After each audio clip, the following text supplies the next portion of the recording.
Ladies and gentlemen, boys and girls, children of all ages, welcome to Suds News. As always, I am Vinny, along with my awesome co-host, Angela, and we've got a lot to talk about today as we go on and basically talk about the memorial that was for Dr. Monica Quartermaine. So good. Anyways, as always, we are here. Obviously, we are here on another shady Sunday due to my work schedule. So we won't be live tomorrow, obviously. But it's fun having a shady Sunday edition, as always, as I see Steve and Chad and Susan all in the chat already. Come on, join the fun. If you're on Twitter, if you're watching on Twitter, go ahead and throw some comments in there. If you're watching on Facebook, same thing. Angela, how have you been? How was your week? It was good. I'm paying attention. I'm just like sending the link around. It was good. It's been crazy busy. I've just been crazy busy with. We'll get to that, Bob. That's on our list. Don't worry. We're just saying hello first. Simmer down. Simmer down. So eager this morning. Yeah, it's been good. Just really busy trying to get so much. Oh yeah, I get it. All that fun stuff. But it's good. I'm doing a lot of great, exciting things, and yeah, just awesome. I live in General Hospital. Glad to hear it. I also want to go ahead and thank we are now up to 262 subscribers on YouTube. So thank you so much for subscribing and tuning in, because we're marching on our way to 500. Once we hit 500, we could be monetized through YouTube, and it's going to help out tremendously. But I do want to thank everybody for that, for Thomas subscribing, coming in and choosing violence right away. All right. Sorry, go ahead. Yes, it's wonderful, our subscribers, but somebody's like, already choosing violence. But when we come back to you, because obviously we're not going to be here tomorrow, we're going to be back with you on October 6th, which will be the first Monday in October. I will be coming from a new studio, so big move next weekend. So that's got me stressed and frazzled along with work. So it's going to be a very big weekend for me. Dockside at the Bay is already recorded for next week, for next Thursday. So keep that in mind. It'll be Thursday, the 2nd of October at 12 noon is our next episode of Dockside at the Bay. All right. We've got a lot of people already. The chat is going wild. So I know. They really like us. So let's go ahead and let's start from the beginning. Bob asks, do we have GH this week because of baseball? Okay. I have the answer to this question. Mostly. We do have GH this week. ABC is planning on airing GH Monday through Friday. However, Tuesday and Wednesday, the East Coasters that get it at 3 o'clock will not get it at 3 o'clock. They're going to either have to watch it that night on Hulu. There's rumors that they might show it earlier in that time zone. I don't know yet. I have a question into PR and Varney, so we'll see. And I'll keep you guys updated on that. But they are planning on airing it all 5 days in the rest of the time zones. It's just the 3 o'clock on the East Coast will not get it at 3 o'clock because the wild card. Definitely Tuesday and Wednesday, wild card. Thursday depends on what happens Tuesday and Wednesday. Yep. So stay tuned, but you'll be able to see it. They're not planning on preempting it completely any day as far as they've put out. And they've known that this was the schedule forever. So. And luckily I'm in Connecticut where we're still at 2 o'clock, so we shouldn't have to worry about it. I'm so jealous. All right. Next, we have Thomas coming in saying, I'm glad GH respected the character of Monica and Carly and Sunny in hibernation. And I see you cracking your knuckles and you're ready for a fight, especially because Thomas said shady Sunday, Angela. Sunny, we are in 100% agreement about Sunny. But the thing about Carly, first let me say, I'm fine that Carly wasn't there. I wanted her there, but I'm not like pissed that she wasn't. But Carly should have been there. She is Michael's mother, the mother of her oldest grandchild. She is Jason's person. Even if they're not together, she is his biggest support system. And Monica and Carly made peace. Would you pull yourself? I know, he's ridiculous. My dog is very upset with you, Thomas. I'm just saying, he's beside himself. He's little, but he's got big anger at you. Anyway, they made peace. Monica and Carly made peace before Jason and Carly's wedding. Monica hugged her at the wedding. Monica encouraged Carly and Jason to duck out of their reception early to go start their honeymoon early. And then after Jason died, Monica was talking to the family and talking about how happy he was the day he married Carly. And she was so happy that she had that memory. Monica and Carly made peace. They did. Period. End of story. And Lucy was there. Yeah. And not only was Lucy there, she spoke. Lucy had an affair with Monica's husband, stole him, married him, and then tortured the Quartermaines for years with that 1% of stock she got in the divorce. Yeah. Carly's big crime was that she wanted to raise her child. Tony and AJ were both telling her they were going to take the kid away. And even when everybody was being total dicks to her at the Quartermaines, she still brought Michael over there all the time so Lila could see him. She did that. Yeah. She didn't keep she didn't keep them from having a relationship with Michael. Even after Sonny adopted him, she still did that. And AJ and Carly pretty much made peace too. And Carly did not kill AJ. Carly didn't find out about AJ getting killed until after the fact. So that shit ain't on her either. No. But it's just this whole people lumping Sonny and Carly in together makes me fucking crazy. They are two different people and they have two different relationships with people. Again, I was fine that she wasn't there, but she should have been. I think the main reason she wasn't is that she's already ahead of everybody else in the episode count by more than 2 weeks. She's leading the episode count by more than 2 weeks of episodes. And she would have been background even if she was there. You know what I mean? She wouldn't have had a big part. Even if they had her speak, she wouldn't have had a big part. And it would have burned a minimum. And from what I'm hearing, November is, they should just rename it Carvember because it's Laura Wright's 20th anniversary. Yep. And it is going, November, from what I hear, is going to be very, very, very Carly heavy and Carly centered, which makes sense with it being her 20th and with how much Frank loves her. So with that said, it makes sense that she wasn't there for a number of different reasons. And, it is what it is. It's not that, because it's not that she didn't disrespect, that she was against Monica or Monica was against her in any way, shape, or form. It was more along the lines of just logistics. And exactly. That's the main reason she wasn't there. Sonny, absolutely 100%. Monica never made peace with Sonny. Yep. But Carly and Sonny are not married. They are not an autonomous unit. And East Coaster asks, what happened with the rumor about Jonathan Jackson filming scenes? I don't know. It's very, very hard right now to get. They're filming sweeps. And Frank has shit locked down like crazy. I mean, he's even doing things like they're filming closed set stuff for things that aren't like sex scenes and stuff. They just don't want any leaks. They're doing early morning filming. They're doing late night filming. And, so I'm still trying to find out about the Jonathan Jackson. It wouldn't surprise me if they had him bring Aiden home. Yeah. It wouldn't surprise me if there was a drop in.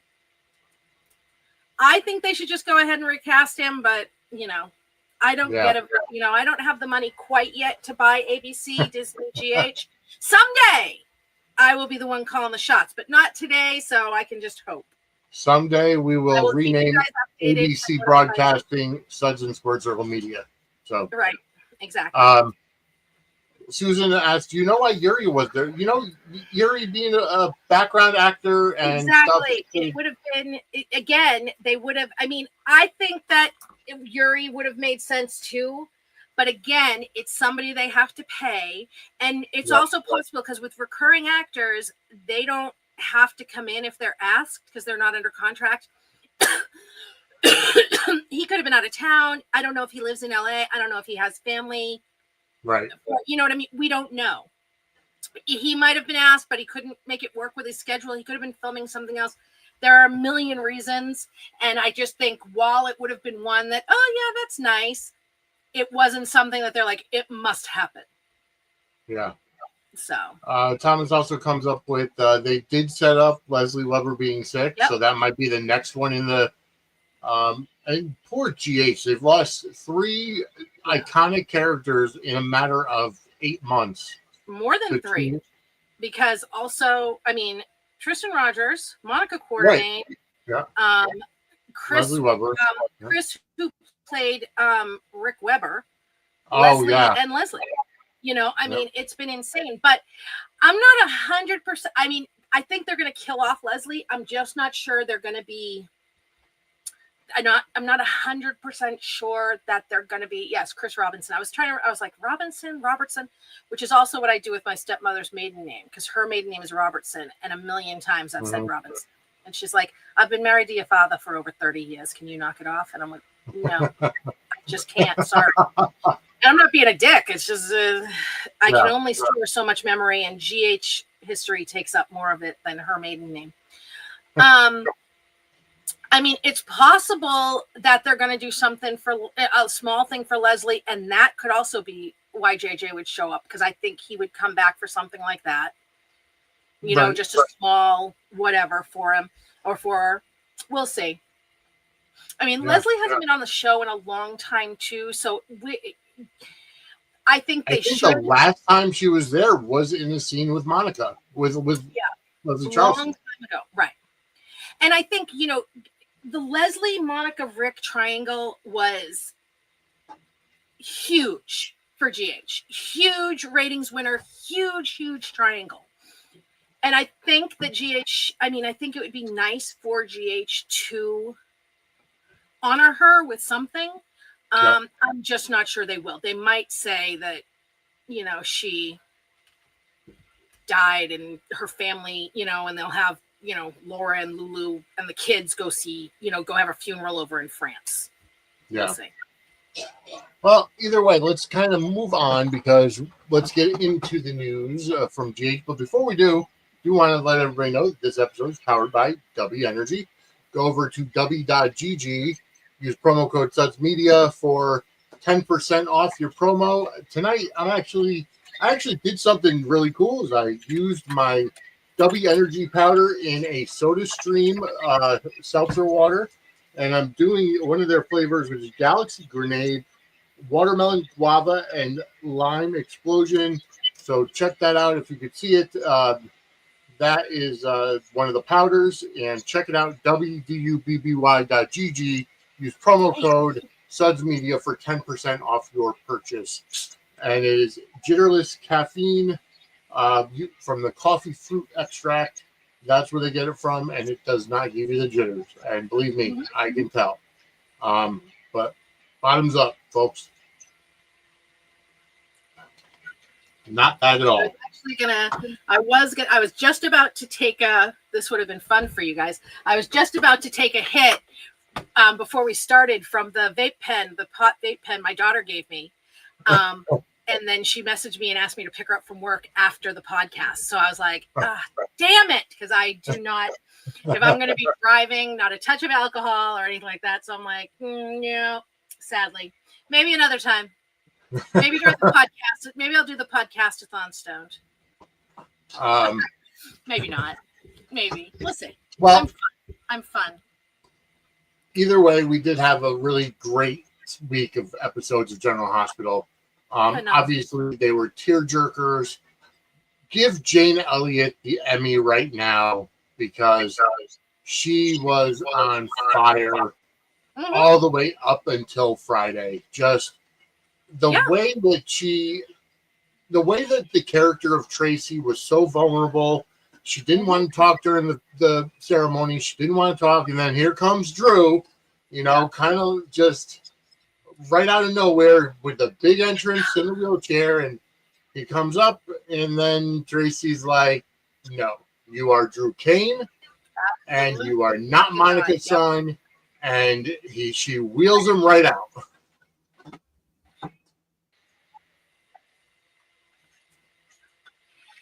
Yeah, Jane was phenomenal. Obviously. Yep.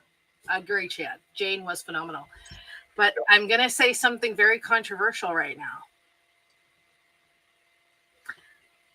I think Burton was better. Yes, I agree. I did not think that I was going to think that. I mean, Jane was phenomenal. She really, really was. Yes. I just think Burton was better. I do. I think that this is one of the best performances he's ever turned in. And he was on point all week. Like, he was. Just did not miss from the moment he came down the stairs last Friday. Yep. Or was it last Friday when he came down? Or whatever it was, last Friday or last Thursday, whichever one it was. It was just unbelievable. And you never so on point. I have to say, for all the shit that this return of Jason gets, he has shown, Steve Burton has shown more range of acting in this run than ever before. Just that, from what I've seen, from what I've been watching, Jason was always stone cold. He was the emotionless bodyguard hitman, never really getting it unless it was with Sam or Britt or whatever, or Carly. Just never really had that oomph to him. But in this run, seeing him with Danny, seeing him with Scout, even seeing him with just all the different family members, him and Tracy talking, and then greeting the mourners. Like Susan says, greeting the mourners was great. Just amazing. And Steve Burton really showed his acting chops. Oh, absolutely.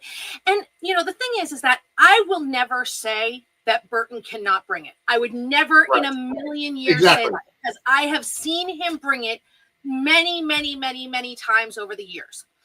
However, he prefers the stuff where he gets to just have a couple lines in a scene and gets to be stone cold because it's easy.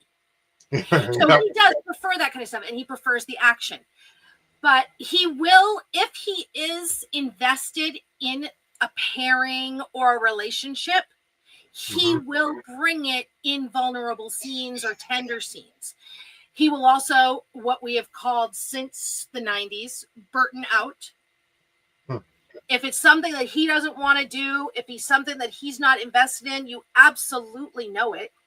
We saw it. I mean, honestly, the most recent was scenes with Sasha. Like at the beginning, when she seemed to be kind of flirty with him and he was talking to her like she was his daughter. And it was very, very disjointed. That was Steve Burtoning out and saying, nope, we're not doing this. He didn't want that pairing. So he won't sell it. But this stuff, and like he's talked about his process before about the emotion and stuff like that. It's not a lazy actor. It's an actor that thinks they get more of a say than they should. It's an actor who, he wants his way, and if he doesn't get it, but he hasn't Burtoned out in a long time. I mean, 2017 return, he was great the whole time. But I also think he was more humbled when he came back from Y&R. And he was a lot with this as well. Sasha's was the first stuff. I thought he was good on Y&R. I thought he was good on Y&R. I mean, he was a real retcon character, but he turned in great performances, and he won an Emmy there.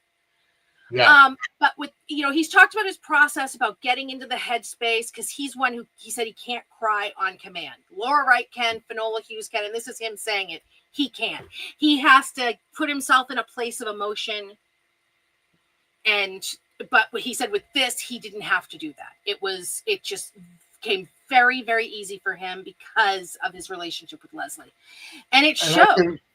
Yeah, it did. And I can agree with Cass in the chat who says, absolutely made me emotional in all his scenes. What brilliant scenes. I can tell you that, even I teared up at watching it.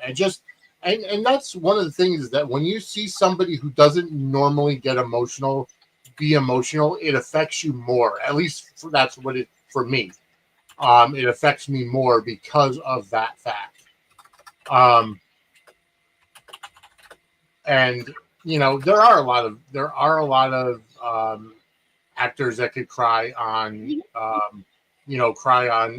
on demand. But either way, it was so great, especially the ending scene of Friday with him going up the stairs and the flashbacks. It was my. And you can tell that GH spent some money on this by digitizing the flashbacks, with Stuart Damon and Amber Tamblyn and just all this other stuff because, it was heart-wrenching. Yeah. Yeah, it was. I mean, I think everybody was great. I really do. I think that everybody hit it out of the park. I think everybody was really, really wonderful. I think they did a great tribute. Yeah. We'll get to Nathan, don't worry. I think they did a great tribute to her. I know there were people that were complaining that wanted more. They wanted, but I think I liked what they did. Yeah, I did too. And Thomas says I give a lot of credit to actors like Lulu Michael had no relationship with the actor, but still. And that's a good thing because I was listening to this week's State of Mind podcast, and Laura Wright was the guest, first ever second guest, or second time guest on State of Mind. At least that was released on the podcast feed. Okay, I was going to say this. She's been on it twice, so I wonder if she was new again or if they did a repeat. They might have just did a re-air, but either way, it was the way that she had talked about one of the scenes with Sonny, and when he was in the hospital getting his heart transplant, and she had to bring up something that happened in the past. There was a different actress that played Carly, and she said, "Well, I need the history behind it." Didn't know it. Yeah, that was actually a repeat from the second time she was on. Yes, absolutely. That was like really, it was really hysterical. Yeah. Mo had no idea. He didn't remember his own history. No, he didn't. Yeah. Chad says those flashbacks and the tribute was very beautiful, well done. And Susan says GH has been so well written and acted this last year. I think since Quartermaine took over, I know that some of the writing has been disjointed because of the writing changes, but I think it's been on fire since February or March of last year. Oh yeah, I do. Absolutely. I do. Has everything been out of the park? No, but I think that they've been the best soap on the air, bar none. So Bob says it seems like Jason is fully going to embrace it. Quartermaine and no longer be Carly and Sonny all the time. I think he's distancing himself from. I think he's distancing himself from Sonny and the mob lifestyle, but he's always going to be the one for Carly. Again, Carly and Sonny are not an autonomous unit. Jason's relationship with both of them is different. Yeah. I swear to God, these people are going to make me go crazy. I'm going to lose my shit. It's not Carly and Sonny. They're not even married anymore. She's not even Corintha. They are not an autonomous unit. And Steve was just on his podcast with Bradford. He was talking about The Secret. Yep. And he actually said that it was very hard for him. He said, it's very hard. Keeping this secret from Carly is very hard for me and for Jason. Just like, sir. It's not like this whole thing is like Jason and Carly angst. It's gonna be very, very heavy with them. And I'm not even talking about whether or not it's gonna be romance. That's not what it's gonna be. It's gonna be that, Carly's upset and Jason's trying to fix it and make it up to her and stuff. And it's gonna be, but he's been distancing himself from Sonny, but not from Carly. And going full Quartermaine, he doesn't have to distance himself from Carly with that. She's exactly. Olivia is her best friend. Yes. Her son and grandkids that she's very close to live in that house. Her daughter lives in the apartment above the girl. It's different. Yeah. It's different. Yeah, exactly. No, you're exactly right. I will say, and Thomas, I think you have it spot on. Ever since Christina flew out the hotel window, even maybe a little bit before that, is when GH has gotten on fire. Mm-hmm. Thomas says, I hope Jocelyn stands her crown to all those that have an opinion of what she should do for an occupation. She will. She will. She has that fire right now, that passion for the WSB. And I'm enjoying it. I think she makes a fantastic WSB agent. But we will get to that in a little bit. We didn't see too much of Joss and Vaughn this week because a lot of it was around Monica and everything. But I did. But you know what I will say? I felt like this week, and maybe it was because of the tribute to Monica being a doctor and the chief of staff and everything. This week was more hospital centered. Mm-hmm. Whether it was Drew getting out of the hospital, go to the memorial, seeing Nathan in the hospital bed, and having him wake up and talking to Nina and talking to, a lot of, and let me tell everybody something. Willow is Nina's daughter. There's not going to be anything between Nathan and Willow, considering that's his niece. Right. I don't understand. I'm like, and literally, cousin. In the previews for Monday, she introduced herself to him as his niece, and all these people are like, "Ooh, Willow and Nathan." I'm just like, what in the too far north of the Mason-Dixon line is this nonsense? Stop it. You're right, East Coaster.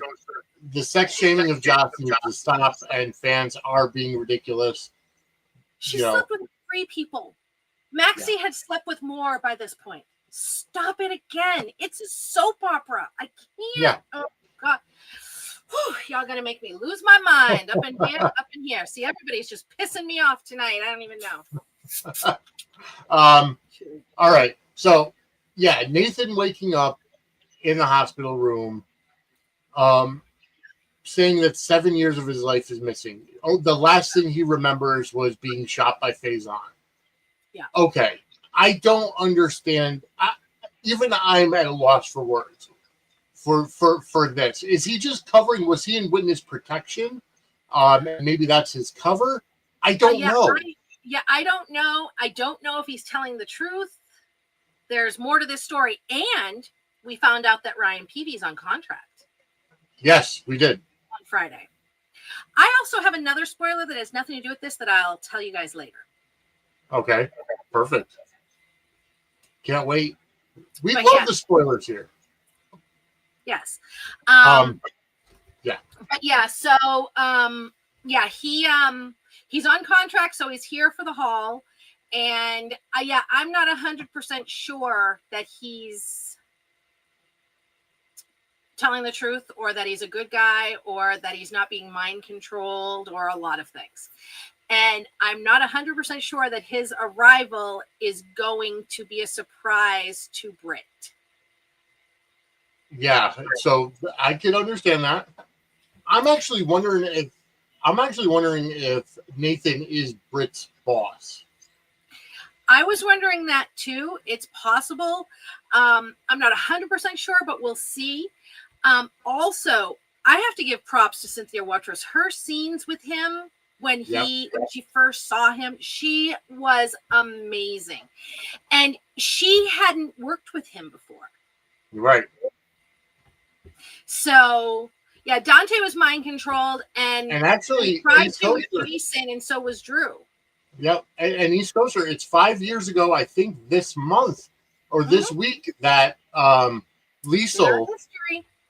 Liesel was starting to mind control Dante. So good with the history. Shallot Peel on Twitter says some people have a warped view when it comes to Joss. Yeah. Of course, We see it all the time. Oh, Donna girl, you know it, because we all know why, because she's Carly adjacent. And Right. it all comes down to that one thing. Morgan's organ. Trademark Tony. But yeah, and you're right, East Coaster. Spoilers are great. I will say, there's another spoiler we heard through the grapevine this week, and we'll get to it a little later regarding the ending scene on Friday. But either way, with Nathan waking up, and saying that the last thing he remembers being shot by Faison, there's so many different ways they can go, whether it's mind control, whether it's he's lying and it was witness protection, whether he's got Faison's brain in him and Liesel, not even Liesel, but Britt kind of helped that together to being Peter in disguise. There's so many different stories they can go with. Right. And I'm very intrigued. I like not knowing what's going on. And even though I said spoilers are great, I like knowing there's different directions that they can go. I know a lot of people think that the C to Britt was Cesar, but he was her father and she called him father. So I don't think he would have signed it C. I was wondering if it was maybe Colette. Possibly. I know that she's supposed to be in a black site, but if this has anything to do with WSB, bad WSB people could have gotten her out. Yep. And Brennan doesn't know or something. So it's possible that it was Colette. Mm-hmm. Or, I mean, did we ever find out what Pascal's first name was? What was that? Did we ever find out if Pascal's first name was his first name? If Pascal was his first name or his last name or what? I don't know.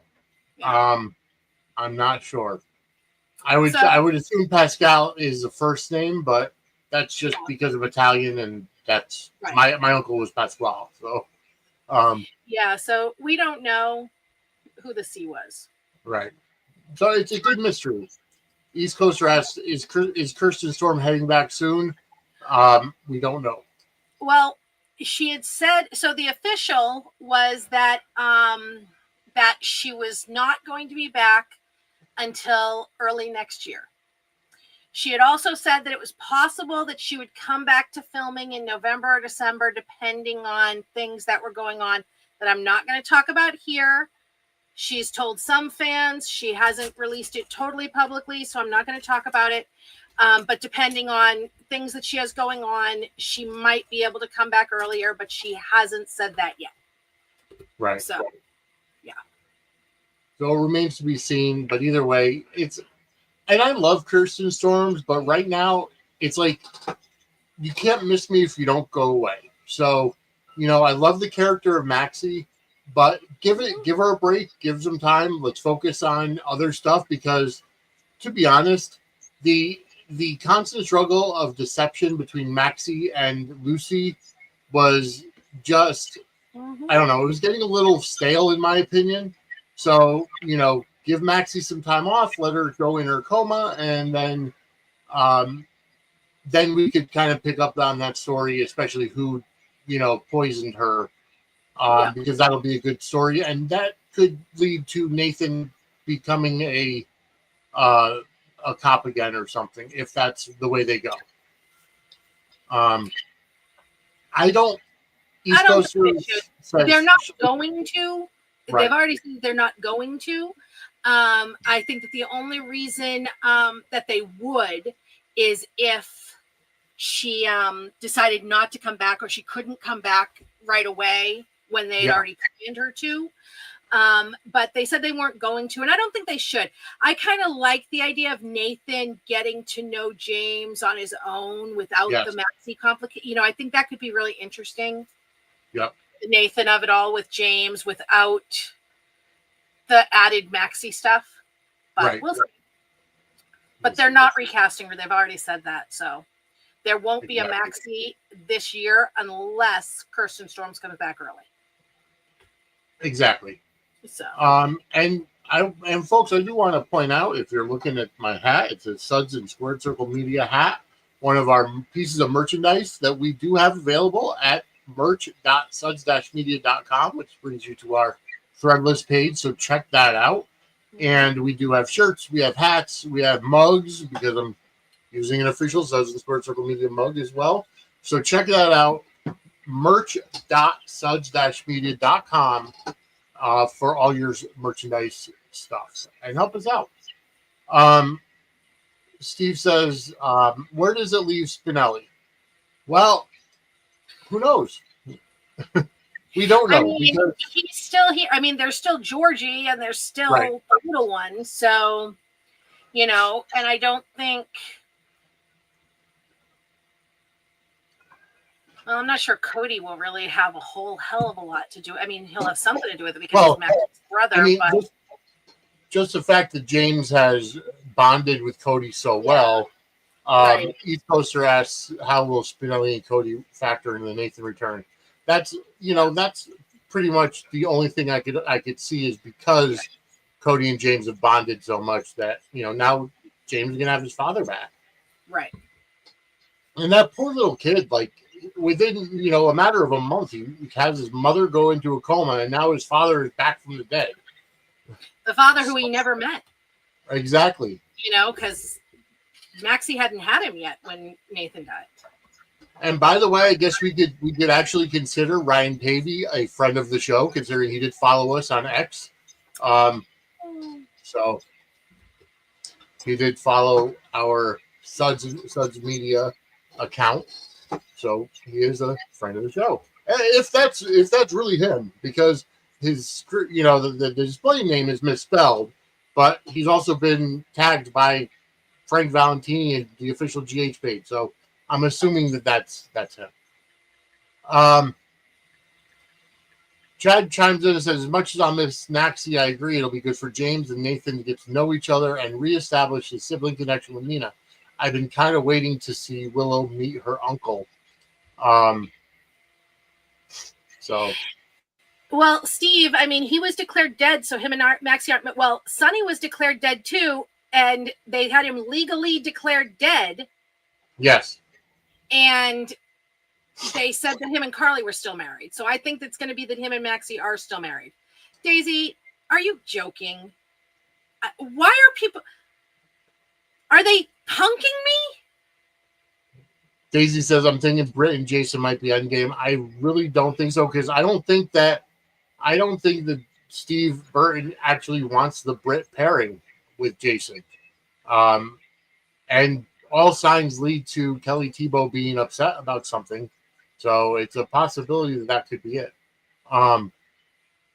Chad says, oh no, that's not him. I don't know who Yasmin is, but she said it was a bot. So I don't know. Yeah, I don't know. Yeah, I'm not sure. I've heard that he deleted it. I hadn't checked into it, so I don't know. Okay, well, either way. I mean, he's been tagged by the official GH page, so I'm going with it until I find out differently. I know that he's very active on Instagram.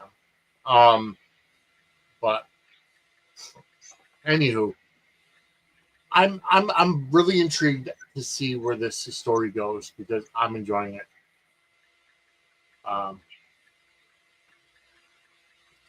So Daisy says, no, I saw when the Monica death scene was chemistry. They have chemistry. I'm not going to deny that. But right. They have chemistry, but that doesn't make them endgame. Right. And the whole, I want to get to that Monica death scene, but first I want to go back to the funeral with something. Okay. Daisy says, don't be mad, Angela. No promises. So anyway, all right. So yes, he is very active on Insta, and I guess he has been posting a lot of Naxie videos on YouTube. Yeah. Thank you, Chad. Okay, so I wanted to go back to something at the funeral. It's been a big debate since Thursday. All right, here we go. So, as a matter of fact, before you even go into it, we're going to use this as our what the fudge moment of the week, because we're going to basically go on the fact of what the fudge are these fans talking about, and we're going to get into this debate right now. So, Angela, take it away. During Jason's eulogy for Monica, he talked about how when he had his first child, his son, he finally understood the unconditional love Monica had for him.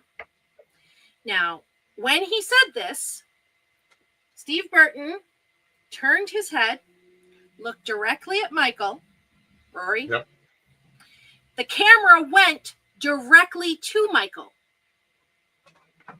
Michael was the child he was talking about.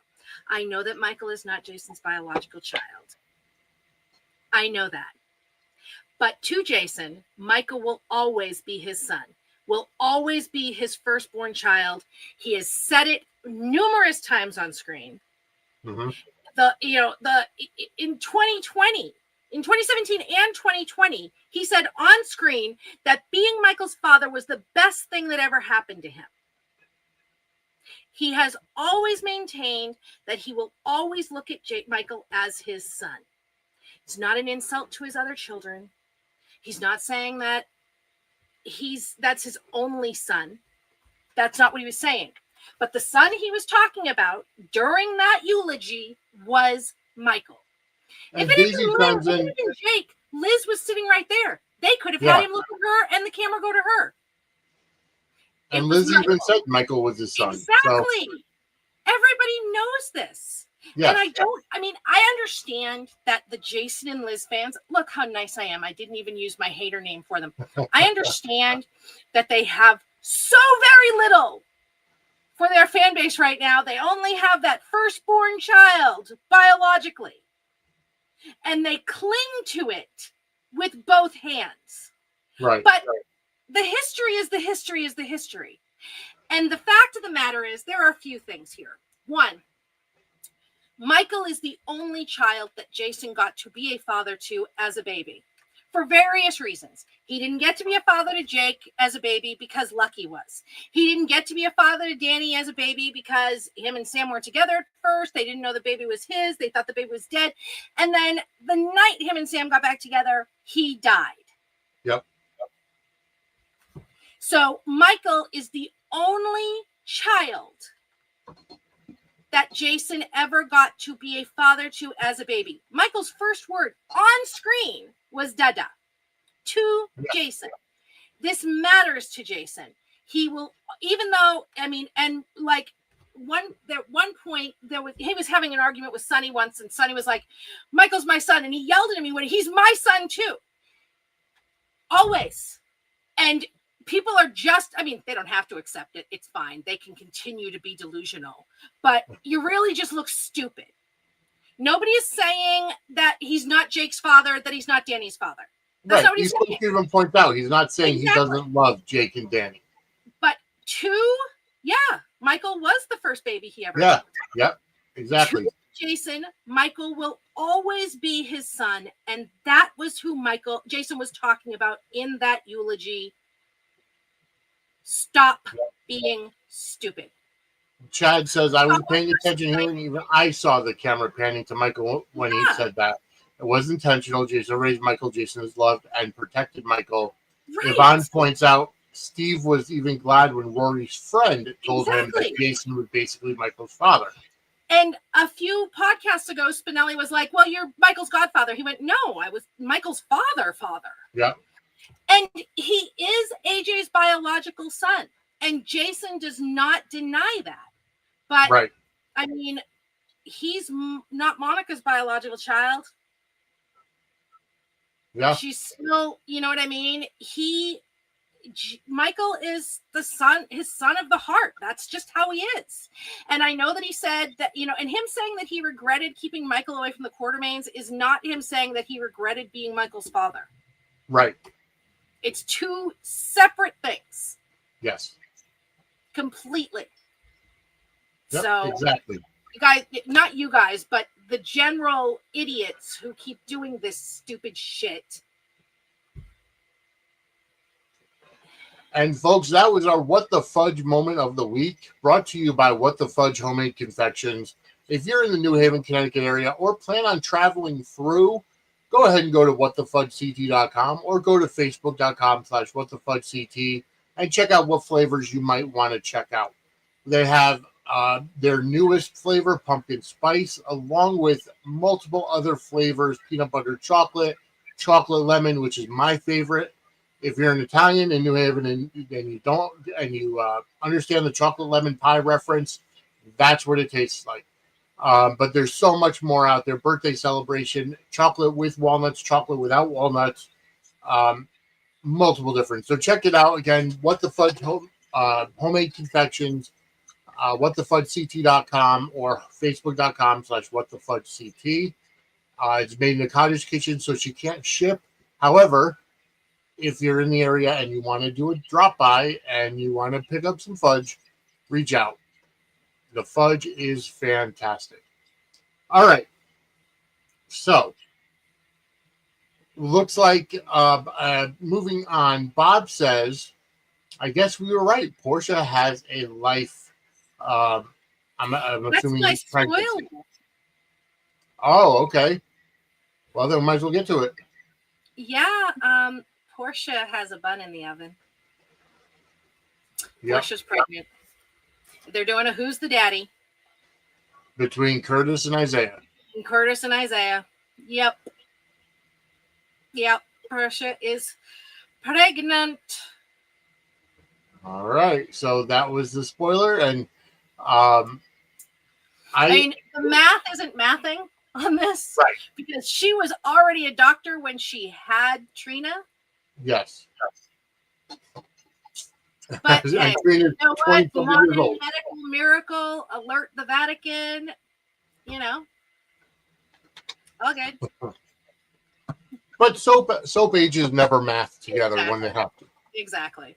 I'm looking forward to just the look on Trina's face when she finds out. Yes. I think that's going to be freaking hysterical. Oh, yeah, it will.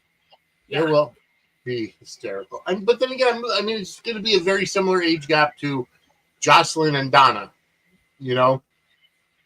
So, or Michael and Donna for that matter. So, even still. So Chad says Portia's a hypocrite for being pissed off at Curtis for being with Jordan while she was sleeping with Isaiah. But let's hope Curtis isn't. We know that. So, yeah, late in life pregnancies are not completely so far fetched, especially with medical, the way that's true. But I mean, timeline wise, the character of Portia should be in her 50s. Yes. Because she's already a doctor, like an established doctor before she had Trina. And Trina is like 22, 23. Right. Exactly. So the character of Portia should be in her 50s. I don't know if that's how they have her. They may have changed something, but that's 40s is not unusual anymore. 50s is really not really heard of without serious medical intervention. And even then, Carly was in her 50s when she had Donna. Am I correct? No, Am I she not was correct? not. No. Really? Oh, no. Okay. Carly turns, I believe, 51 this year in November. Oh, okay. Yeah. Carly was 22 in 96. Okay. And they haven't changed her age. Oh, okay. So she was in her 40s. Same with Ava. Wow. Okay. Yeah. Yep. So, yeah, Carly is a few months younger than Jason and Drew. Gotcha. Okay. All right. I was a little off. Either way, I agree with Chad because here's the thing is like Portia has that guilt written all over her face. When Marshall was talking, or when Dante was asking Curtis about where he was, and he said, "Yes, I was with Jordan, at the Brown Dog, whatever." And you saw Portia like, you know what? That's my cue to leave. I'm out. Yeah. And it's like, and I don't disagree with her doing that. You know what I mean? But she also knows what she was doing. So yeah, exactly. Exactly. I mean, I don't disagree with her leaving. She absolutely should have walked out on his ass a long fucking time ago. But don't act like, the wronged party. Just be like, yeah, we're good. I mean, while Curtis and Jordan were drinking at the Brown Dog, Portia was doing the doggy style. So it's not the same. It's not the same. All right. And I mean, I don't blame her. Isaiah is a fine man, but you know. And if you're having a problem figuring out who your baby daddy is, we've known someone that could possibly help you with your sex life. Are you having problems in the bedroom? Are you having problems with your sex life? Well, I know just who to talk to, and that's Lori. CoachingByLori.com is where you could set up voice, video, or text sessions to talk about sex, to talk about intimacy, kinks, fetishes, taboos, fantasies, or your sexuality. You could talk about coming out and what to expect when you come out. Lori is a sex therapist and talks about your sexual health. Lori's offering all new clients 20% off their first session with the coupon code WELCOME. That's Coaching by Lori, LORIE.com. Coupon code WELCOME, WELCOME, for 20% off your first session. All right. So maybe Portia needs to call Lori and get some advice on that. So Chloe, thank you for chiming in. I think that's the first time I've seen that name on our chat. So thank you for watching, and thank you for chiming in. I wouldn't hate the idea of a Lulu Nathan hookup rather than Lante getting back together right now. I think that's a good possibility because they're going to do a little bit of stuff. They're gonna dabble in Brooklyn and Dante for a little while. Yeah. And Chips and Willow. Yeah. So it wouldn't surprise me if they did a little bit of Lulu and Nathan, because it makes it messy when Maxie gets back, and it so exactly. We'll see. Yeah. East Coaster says, I'm glad they're giving Isaiah something to be involved with. He was beginning to meander.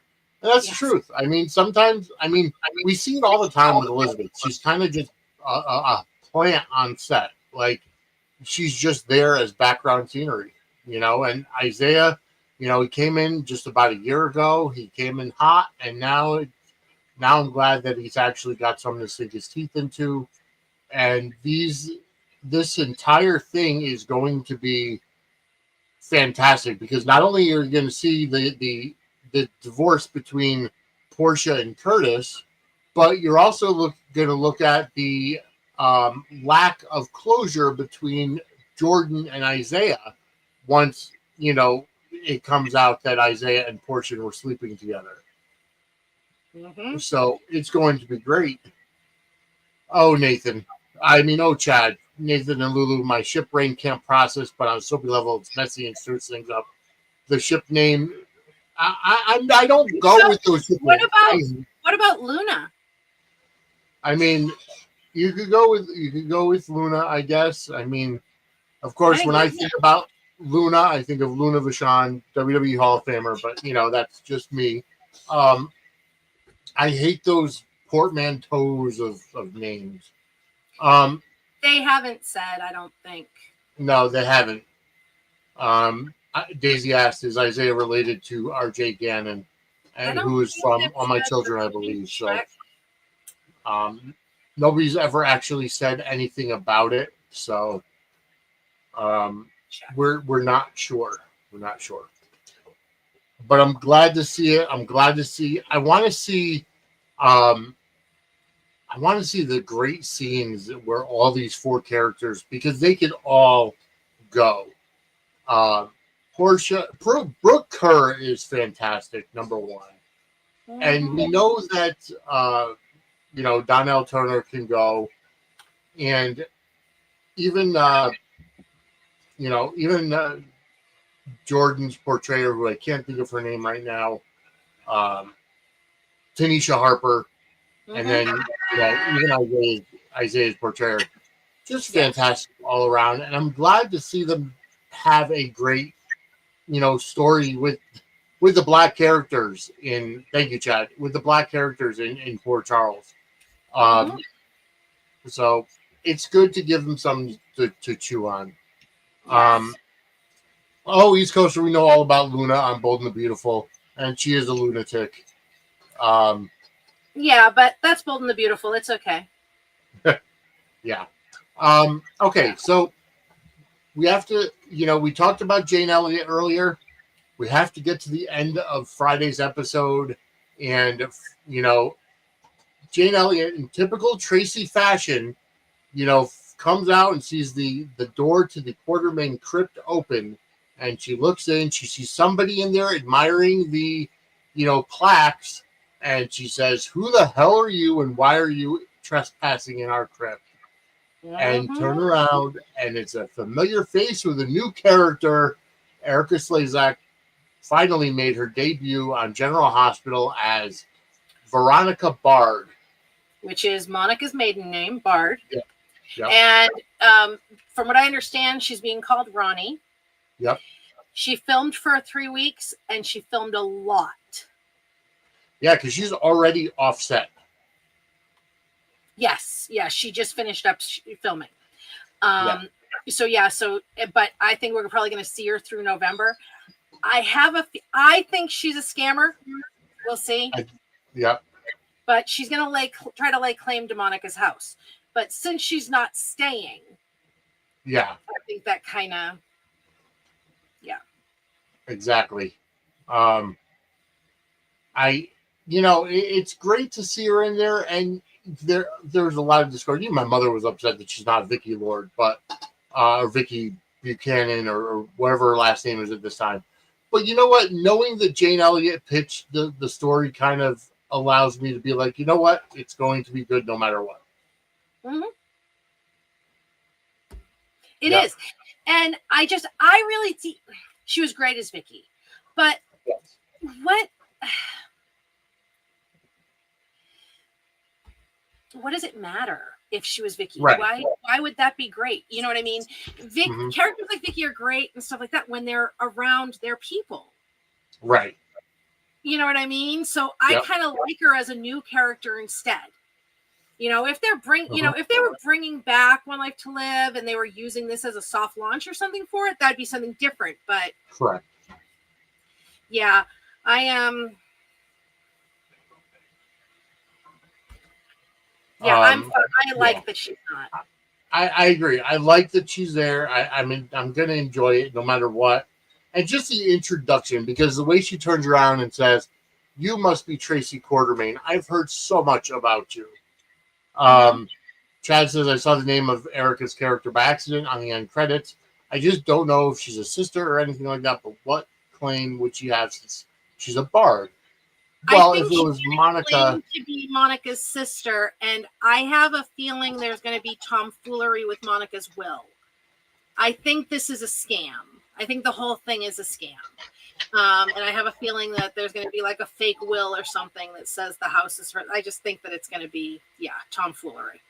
And you know what Steve says? What was the point then of having Lulu write for the banner? It could have just been a red herring. And it wasn't even a red herring. I think it was just because Frank loves to throw One Life to Live references in. Yeah, that was One Life to Live was Frank's baby, and they only he loves references to One Life to Live and keeping that universe alive. Yeah, and you know what? And you know what? It's the same thing. We see it now in WWE where they're recycling ECW and WCW pay-per-view names for their PLEs. Last weekend was just WWE WrestlePalooza, which was a ECW name. So it's just paying homage to the shows of the past. And there's always a mention of Erica Kane because they own the IP. Right. So if ABC decides to launch another soap, it keeps that fresh in the memory of the viewers. And what would be the story with bringing Vicky to town for a few months? What would be right? I don't. This is something that's going to shake things up for a little while, and supposedly she has more ties. I think that they're going to make her Brennan's mother because I don't think Frank will be able to resist. I don't think he'll be able to help himself. Well, that would be good. Yeah. That would be good. Um, And it would be good because it sets up being able to see her later, even if she's a grifter, you know. Exactly. Daisy said, I would love to see Erica versus Lucy and Tracy. Oh, God, yes. Oh, fantastic. There's a lot of ways. Hey, Kaiwan, welcome to the chat. So it looks, Kaiwan kind of agrees with you, saying, I think Monica's sister is Brennan's mom. Brennan's going to get the house for free, or Drew's going to get the house for Brennan's mom. I think Brennan has a son and his Dollar Tree deck. I have no idea what that means, but he doesn't. Don't worry about it. But Chris McKenna was so giddy about having to work with Erica Slezak again. Jessica Tuck, I believe that was the PI with the dog. No, it wasn't. No, it wasn't. No, Cassandra Pierce. Cassandra Pierce years ago, and yes, she is now directing on GH. So, yeah. Yeah. So, Chad says I could see that because of Chris McKenna's association with Erica Slezak. Kyle says my new name for Drew is Drew Edward Moore. Because he thinks he acts like Edward, and he does. He does, absolutely. Okay. Someone had allegedly spoiled for Chad that Veronica and Drew are supposed to be working together to get the house. I think so. I think that this might be a Drew plan. Okay. Yeah, so because Monica's been sick for so long, so they knew this was coming. So Drew set it up. And the way that Drew and Martin were talking on Friday about Tracy's going to get hers at some point almost made me feel it was Martin that set it up instead of Drew. Right, and I think that Martin is in on it as well with the will and stuff like that. Well, that's true, yeah. Because we know Martin needs the money. So right. Steve says I'd love for Olivia to get the house. I don't think Olivia will get the house. If anything, it'll go to Michael or Jason. I think Michael or Jason, and most likely Michael. And I mean, yes, I think that it would be very, very sweet, a scene with Jane Elliott finding out that Monica left her the house, Tracy the house, and her saying it's my house. Monica gave it to me. It would be heartbreaking, absolutely. But would you two stop it? But Monica also knows that Tracy would kick everybody out. Right. The only way she's giving Tracy the house is if there'd be big conditions on it that she can't kick people out. Exactly. And I don't think she'd give it to Olivia, mainly because then it wouldn't stay in the Quartermaine family bloodline. Right. You know what I mean? Because Olivia could leave it to Leo or Dante. Exactly. Yeah. Yeah, I just don't think that Olivia isn't dramatic. I don't know. I don't think it's going to be Olivia. I think the contenders are Michael, Jason, or Tracy. But with Tracy, I think there'd be conditions, and I think the most likely is Michael. But we'll see. I agree, because I don't think Jason would take it. I think she knows that Jason wouldn't take the house. Jason would take it. That wouldn't mean he'd live there, but he'd take ownership of it, and he'd just let everybody else live there. So Steve does point out that both Monica and Olivia are Quartermaine by marriage. Right. But the house has always, Alan bought the house and gave it to Monica. The house was never like the Quartermaine family home. So giving it to Michael continues Monica and Alan's bloodline. Giving it to Jason only really continues Alan's bloodline because she's not Michael's or Jason's biological mother. She was AJ's biological mother, but the house was not. It was Monica's house. It wasn't Edward and Lila's before. You know, they didn't raise their kids there. That wasn't what it was. Yeah. So I don't think that she'd care about. Yeah, Michael is the future of the Michael. Exactly. Michael's like the future of the show in general because he has almost every family with the exception of the Cassadines in him. He's got he's got the Spencer, he's got the Kurthos, he's got the Quartermaine, he's got, so Michael really is going to be that lead character And I'm glad they have Rory in there because he is absolutely fantastic as Phenomenal. Michael. Chad was great, but honestly, Chad was getting a little stale, and I think he even felt it, which is why he wanted to do other project. So Rory coming in, they have a great character, a great actor playing Michael now. Again, nothing against Chad, but Rory has it. I mean, this is Rory's. Right. I wasn't calling for them to get rid of Chad, but now to me, Rory is Michael. Exactly. Yes. That's just how it goes. And it's kind of like the same thing with Nina. In my opinion, Cynthia is Nina now. Even though it was originated by Michelle Stafford, Cynthia has taken over that role. And to me, and this shocked me more than it should shock anybody else, because I was I still am, a massive Sarah Joy Brown fan. Absolutely massive. But gun to my head, would I want her back as Carly and Laura Wright go? No. I don't think she could play Carly now because she didn't play the evolution of Carly. So I think that she would regress the character, like how Vanessa Marcel still plays Brenda as the brain dead freaking 20-something she gets on my nerves. It's that character has been stagnant since she reached adulthood. Because she hasn't, and in her defense, she didn't play the evolution of the character, but I think that's what Carly would turn into too, because Sarah Brown played Carly, and now Laura has played Carly longer than all of the other Carlys put together. Correct. And I can't imagine somebody else as Carly. I'd accept another Carly because they're never going to get rid of Carly, you know what I mean? But I can't imagine. No, I can't imagine. Laura Wright is a lifer at this point. Yep. Nope, Chad, you're right. Rory has been so great as Michael, like Cynthia as Nina.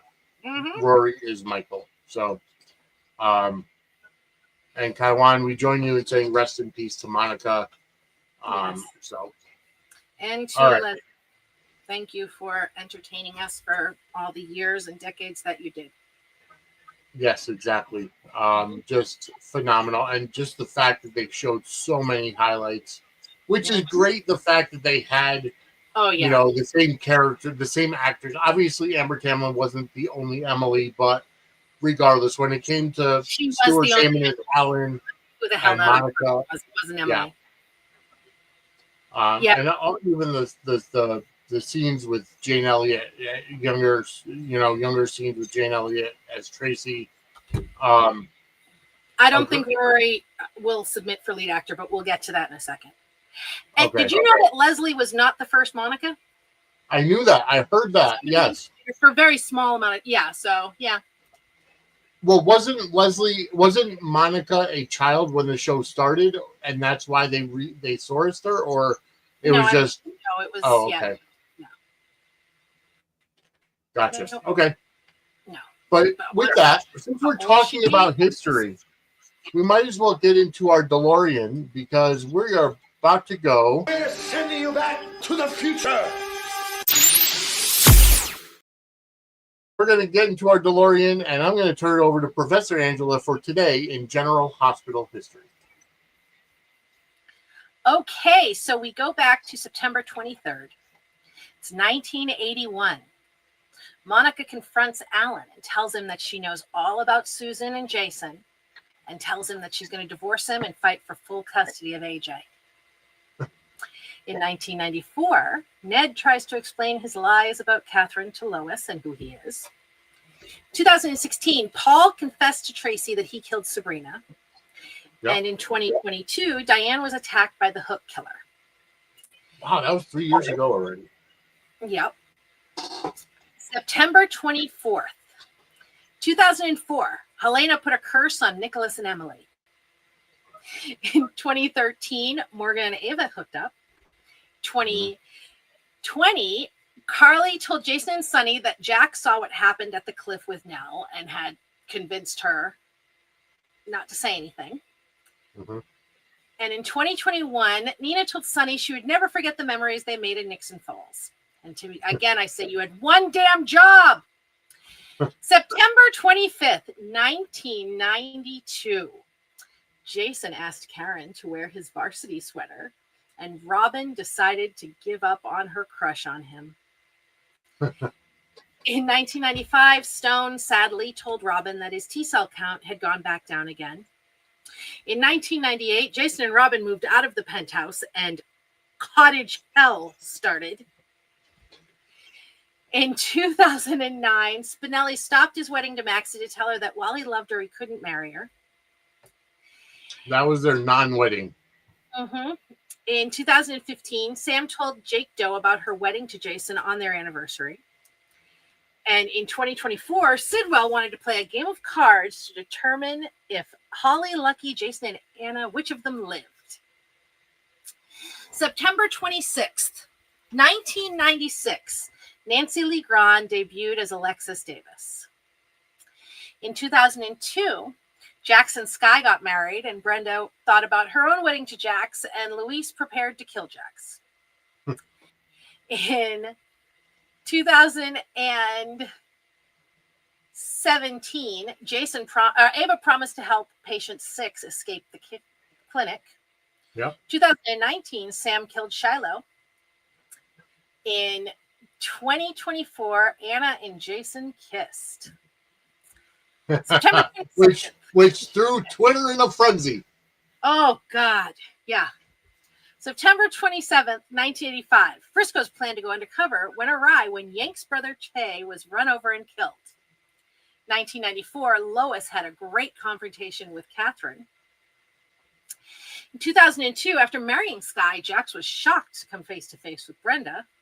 And in 2006, Lucky and Jason both found out that Liz was pregnant. Now we come to today, September 28th, 1981. Benny wanted Luke to go into business with him. 1983, John Lindstrom made his GH debut as a rental car agent in 1983. Later came back as Kevin/Ryan. 1987, Robert remembered Holly as he read her letter. In 2010, Robin saw a vision of Stone while she was trapped in the well.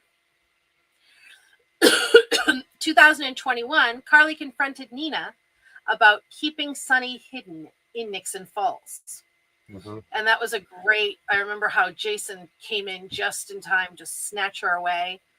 And they told the story about how he was actually bleeding and they had to stop it because he was bleeding from the neck because Laura Wright's nail had caught his neck. And yes, I remember. Yep. So that is your time. All right. Thank you very much, Professor Angela. That was your today in general hospital history.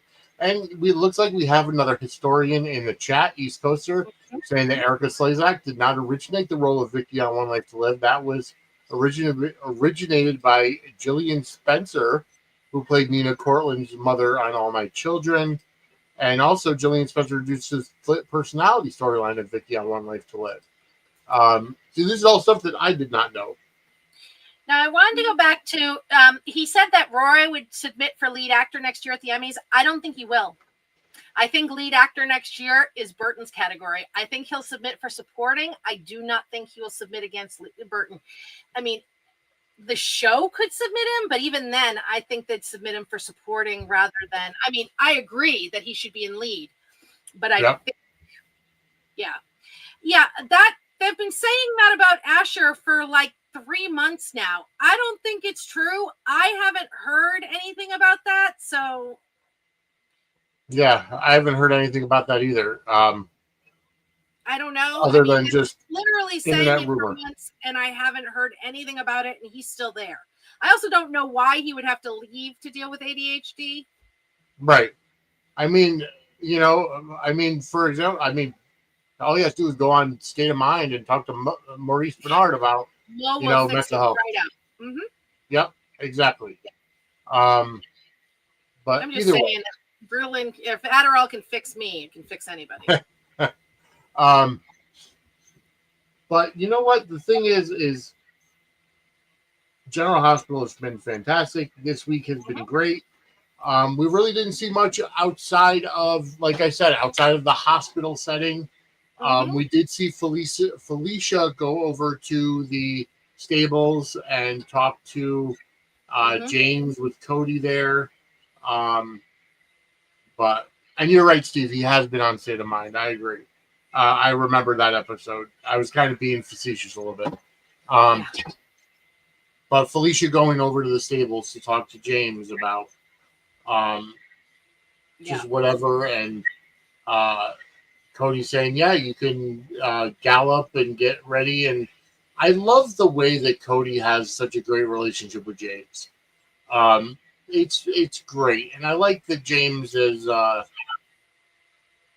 I swear the kid who plays James is a fantastic little actor. He really steals the scene. Yeah, he is. He is a really good actor. He really is. Yeah. So Chad says, I heard that back then, but I don't know anymore at this point because they were tying it to him shooting Drew, which is probably not the case.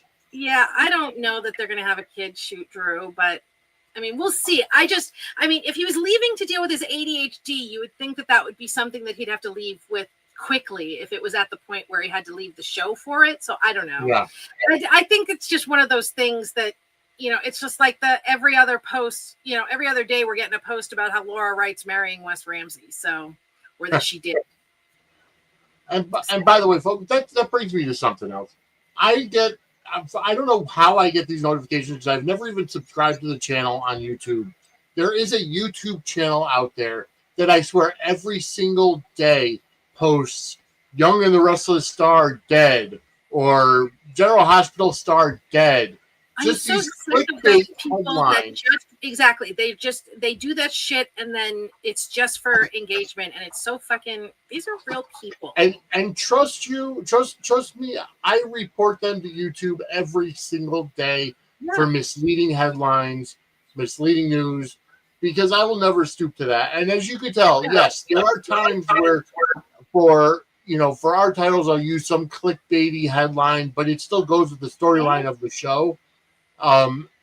I will never ever say that I can't stand it. It comes on my why another actor dead or passed away or whatever. Just I haven't seen that one, Steve, saying that Josh Wicker died of a heart attack. But just be mindful, especially on YouTube and Facebook, because Facebook has a lot of people from other countries posting about Nancy Lee Grahn leaving the show or whatever. It's all bullshit. Check your sources. You can, and you know what? They're not even spoilers, East Coasters. They're not spoilers because they're just false rumors, made up crap. Report them for spreading misleading headlines. I'm sorry, that's what I do.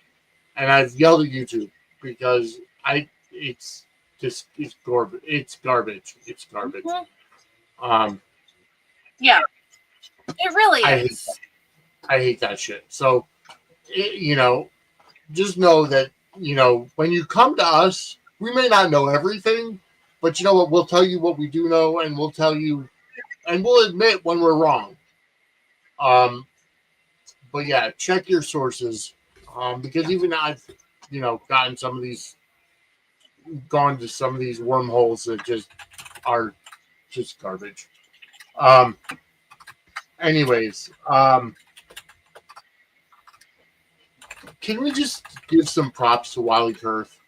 Because Ned was fantastic this week. I know he only comes in every so often, and lately it's been for weddings or funerals, or Drew stuff, but he's just on every time. Like, he comes in for the short little stint, and it's like he never left. It's like we know the character of Ned is always around, and when GH needs him, he's there. Just fantastic. Wally Kurth is another one that He's whether he's playing Justin on Days of Our Lives or Ned on GH, he's just present and there.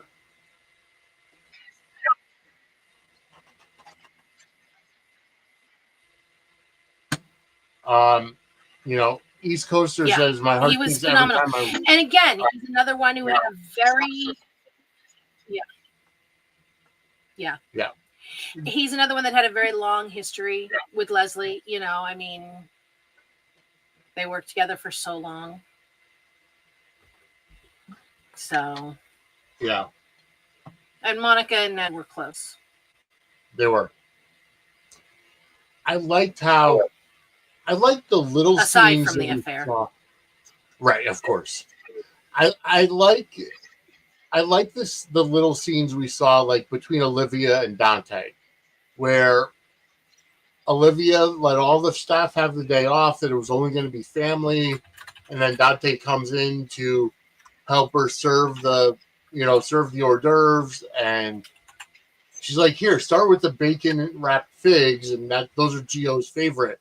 And her nudging him in the way just to kind of, go out there and be a little present with, with Gio. And there's a little bit softening there between Gio and Dante in Brooklyn, and it's going to take time. But. Yeah. I liked when they called Brooklyn a dropper. Yes. That was hilarious. And it's just, I can see it. Yep, I can too. But that's an Italian thing. Like, you can see who's going to drop something, who's going to... Oh, God, yes. There is still... I have a child that is not allowed to carry anything. Oh, I worry, because she will trip, she'll drop herself accidentally. It's the same thing with my wife. I would never trust her to carry a plate of hors d'oeuvres. So, yeah, it's the same thing. So, it's an Italian thing. Absolutely.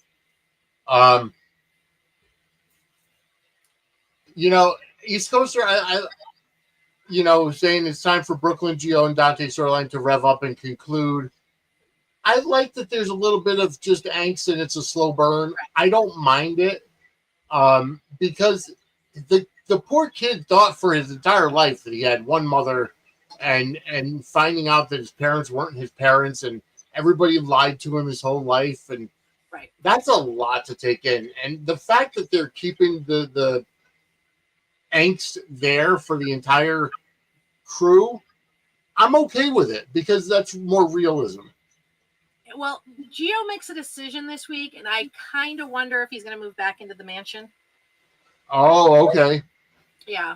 So, yeah.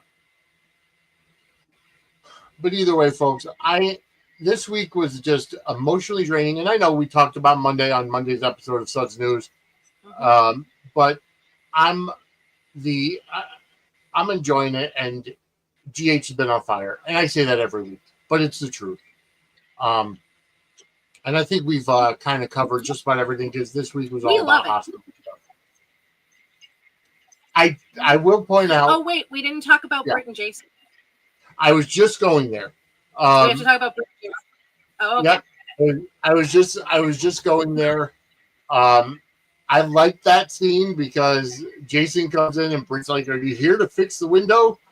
And he goes over and fixes the window for her and opens the window or closes it or whatever it was. And then he grabs his suit and she's like, "What's that for?" And he's like, "I have a funeral to go to." Right. And like the man looked devastated from the moment he walked in the door, and she didn't pick up on it. And he tells her, the suit, "Oh, you got a mob meeting? No, I got to go to a funeral. Oh, did somebody accidentally die?" I'm like, woman, read the room.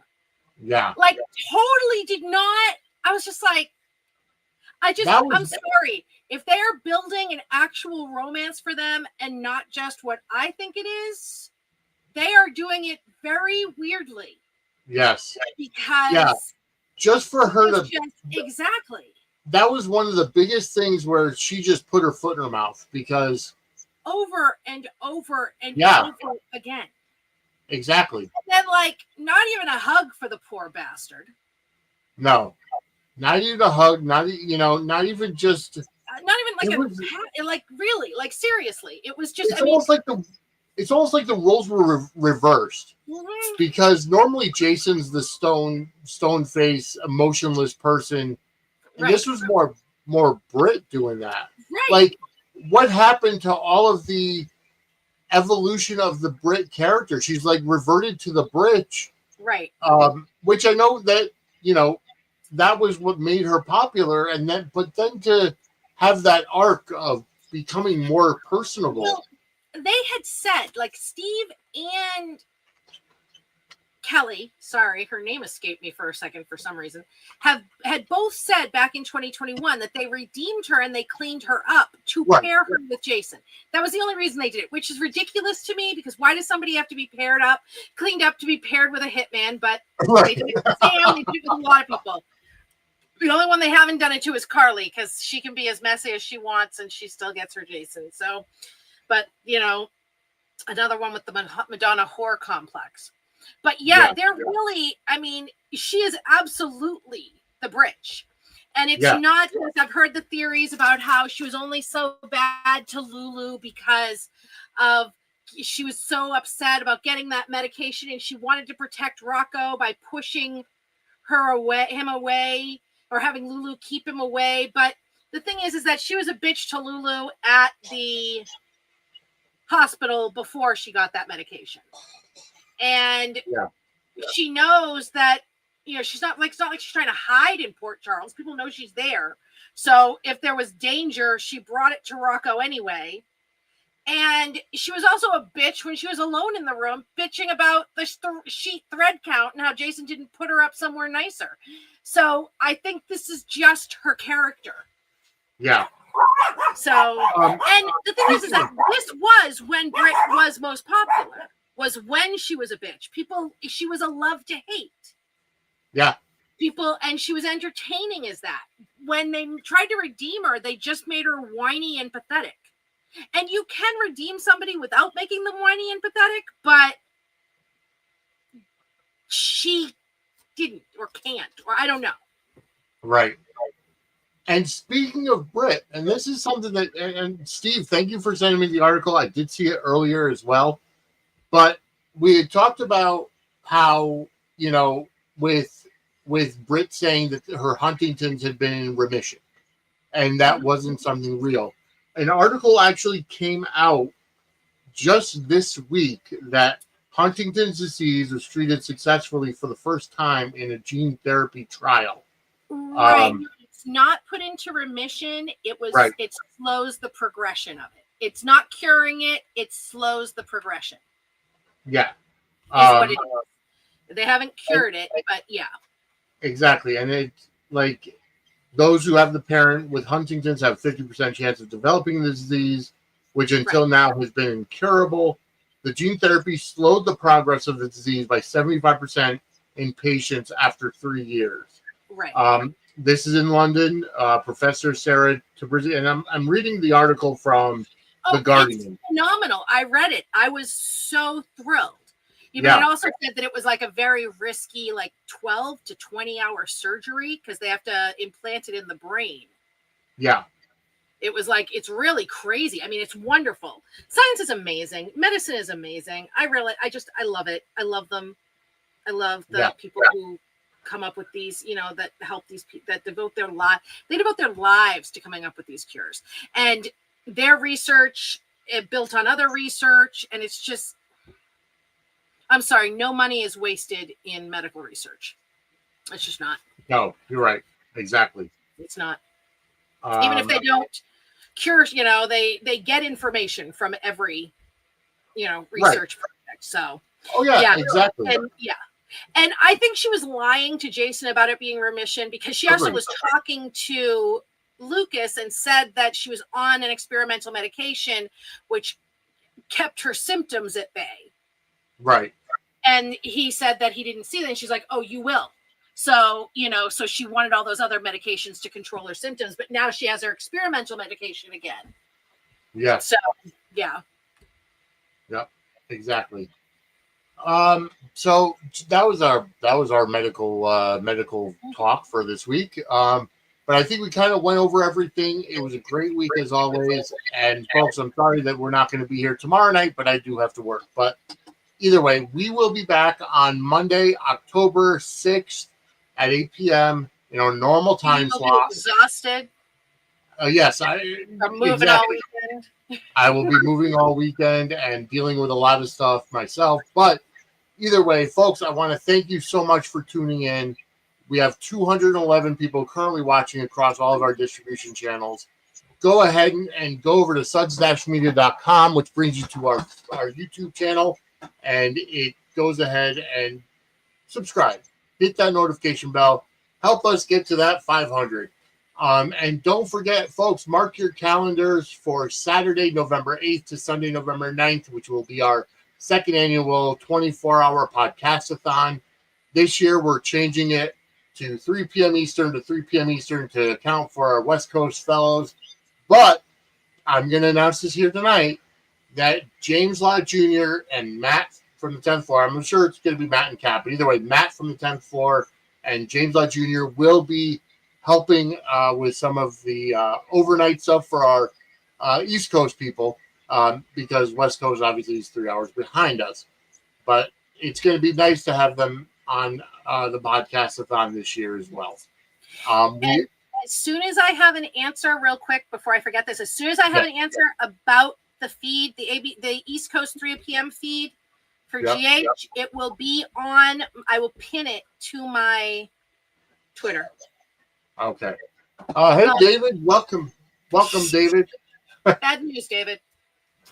You just missed the entire show.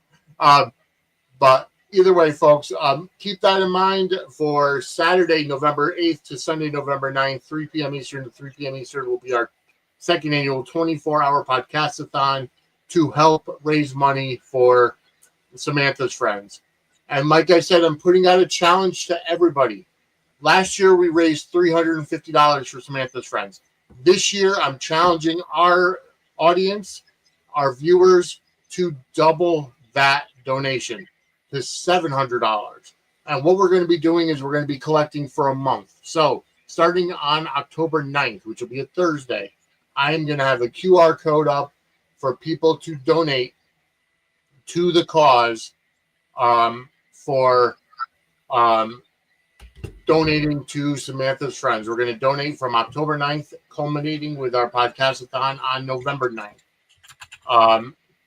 So keep that in mind and be generous. Let's help out the people, the veterans, and help out the people that get the service animals, whether they're first responders or veterans, and helping out Samantha's friends. David, that's a good excuse. You are excused for coming in late. He said he was Zooming with Laura and Rory, so that's fine. But anyways, folks, keep our podcast-a-thon in mind. Angela, where could everybody find you? Brooklyn74 on Twitter, Angela Ryan Duncan on Instagram and Facebook, and of course at Parade. Hard at work, writing. All right, and you can find me on Facebook and Twitter at Vinny Suds. At Suds Media is our Twitter for our network. I usually do a lot of interaction from that account. Also on Instagram and Threads is at Suds and Squared Circle Media. And Suds and Squared Circle Media on Facebook as well. On TikTok, it's at Suds_Media. On Blue Sky is suds-media.com. And of course, just go to suds-media.com, which brings you to our YouTube channel. Hit that subscribe button, turn on the notifications bell, and help us get to 500 subscribers.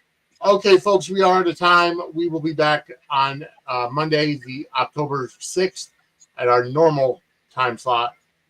So for Angela, I'm Vinny. We will be back when we have more Suds news to bring you, and that's on Monday, October 6th. Have a great night, everybody. Bye.